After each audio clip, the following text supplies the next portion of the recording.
welcome to the Women's National League wrap for Series 12. It's just myself and Cara here today, but as we all know, there's a lot to talk about this week.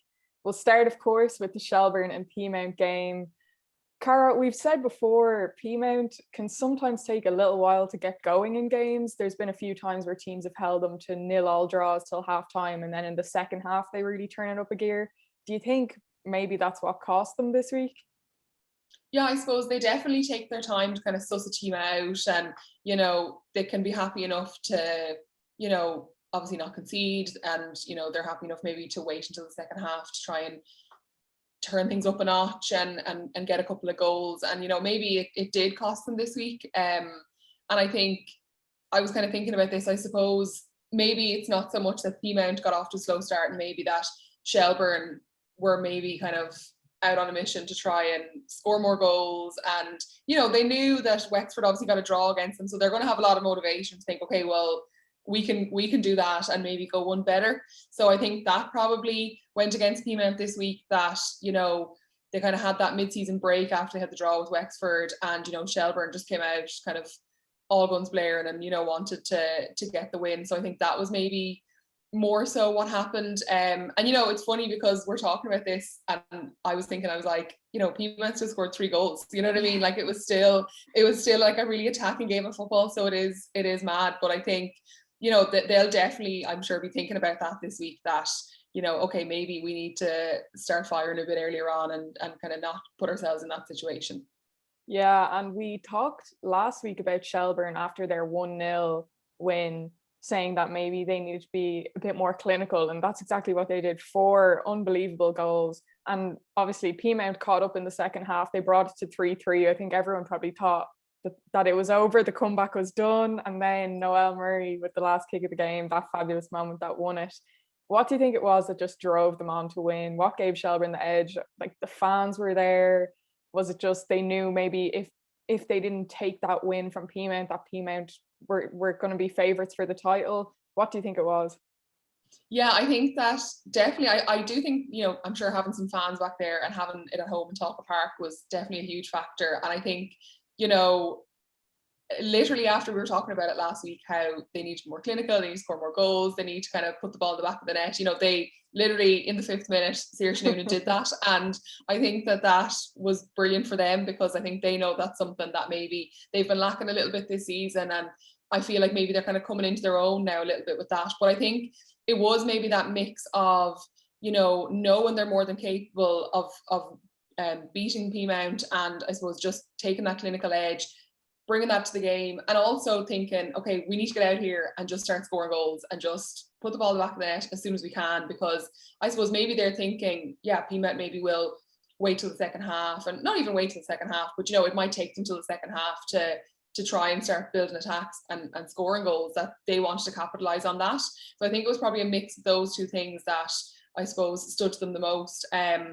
And yeah, I just think that having the fans there was huge. And I think I just loved the moment when Noelle Murray scored, and like even in the pictures online, you can see all the fans in the background, just everyone was just so excited. So I think that was really great to see. And yeah, it made for a really exciting finish, because you definitely thought once they got the 3 goals back, okay, we're going to get a draw here, they're going to share the points.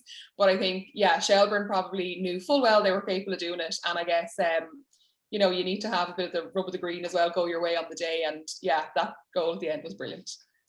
And in a similar vein, Wexford got a last minute winner at the weekend. And I think people might say that Treaty were a bit unlucky not to get the draw. The goal came kind of out of nowhere after Treaty had really put the pressure on them and got that equaliser back.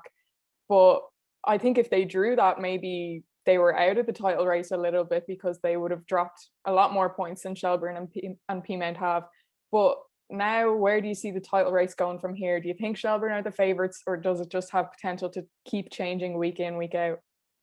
Yeah, it is really interesting now. And that game with Wexford and Treaty was really interesting, because obviously it was quite tense. It took like 68 minutes, I think, before the first goal. So Treaty did a really good job of trying to hold them as much as they could. And, obviously, yeah, it looked like it was going to be a draw, but fair play to Wexford for, just having the confidence to finish it out.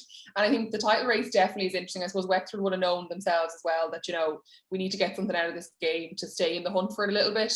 And of course, they took points from Peamount a couple of weeks ago and they want to build on that. They don't want that to be kind of a one-hit wonder. They want to just keep building. So I think the title race definitely has the opportunity to change a lot, because Wexford, I think, are only a point behind Peamount now in third place. And I know, like, Peamount are, they've a game in hand. So I think it definitely will continue to change. And I think Wexford don't play Peamount again until near the end of the summer. So, there's a lot of games to be played in between now and then that I'm sure all three of those teams will be looking to get as much out of, that when it does come around to those three teams playing each other again, that they'll have as much as they can going into those games. And yeah, favourites, I don't know. I suppose it probably changes. I'm sure Shelburne now, people will be looking at Shelburne going, okay, they've beaten the champions, surely they can build on this and take the confidence from that. So it'll be interesting to see what does happen in the next couple of weeks.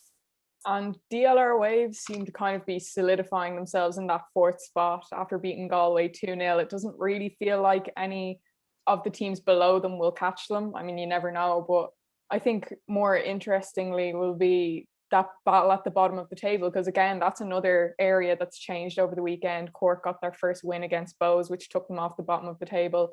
Do you think that is also going to be kind of an interesting thing to watch over the next few games?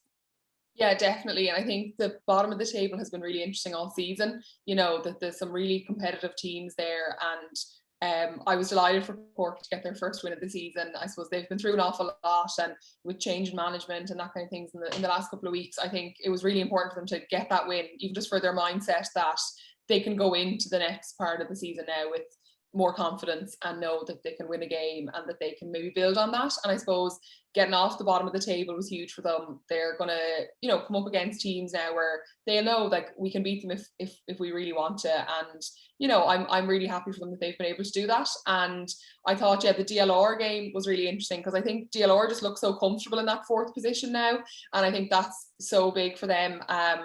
And, I think they put on a good, like, dominant display against Galway, and I think they'll be really pleased with that. But yeah, it's definitely really interesting at the bottom of the table. And even seeing Treaty against Wexford, they just put on a great performance there. So it is going to be really interesting to see. Yeah, definitely very hard to predict. You just don't know who's going to go where, what's going to happen. But yeah, it was great for Cork to get that first win, just to give them the confidence that they can do it, and, they can see out games and things like that. Obviously, we've talked a lot about Shelburne this week. They're kind of the team of the moment right now, just after that match. If they do go on to win the title, who do you think will be their most influential player? Well, I suppose a lot of the talk around Shelburne is around, their forward line, and, who's going to score for them and how many goals can they score in this title race.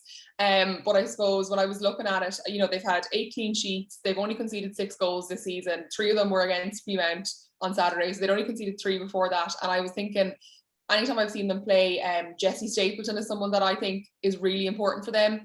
Not only is she a really good defender, but she's really good at, like, starting a counter attack and helping them to build attacks from there. And I think even just from the weekend, Emily Whelan, Saoirse Noonan, and Noelle Murray, they're all going to start coming into their own now, because that win against Peamount will be huge for them. And, they managed to put 4 goals in the back of the net, which was something we'd been talking about them lacking. And I think that, keeping that defence strong is going to be really important for them going forward in the season. Yeah, and that is an incredible stat about the goals conceded. And obviously Amanda Budden leads the clean sheet. So I guess, yeah, if they can strike that balance between keeping the defence strong and keeping the scores high for them, they definitely do have a great chance with the rest of the season. But thanks so much, Cara, for coming on and chatting with me again. I know there was a lot of action this weekend to get through, but I think that is a wrap on Series 12, and I will see you again soon.